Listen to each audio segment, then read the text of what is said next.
Велико Господи Боже наш, предостави раба си Денислав, за светото Твое просвещение удостой го оставя велика благодат на светото Твое кръщение. Покланям се на Отца И Сина, и Сина и Светия Дух, и Светия Дух, единосъщна единосъщна и неразделна Троица. и неразделна Троица.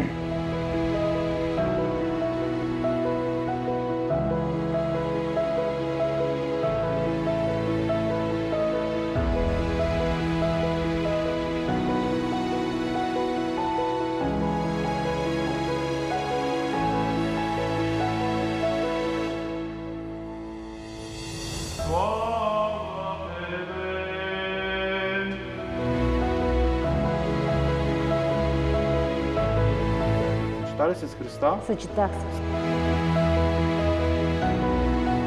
отричаш се от сатаната, от всичките му дела и от всичките му ангели, от всичкото му служение, от всичката му гордост. Отричам се. Кръщава се Божият раб Денислав в името на Отца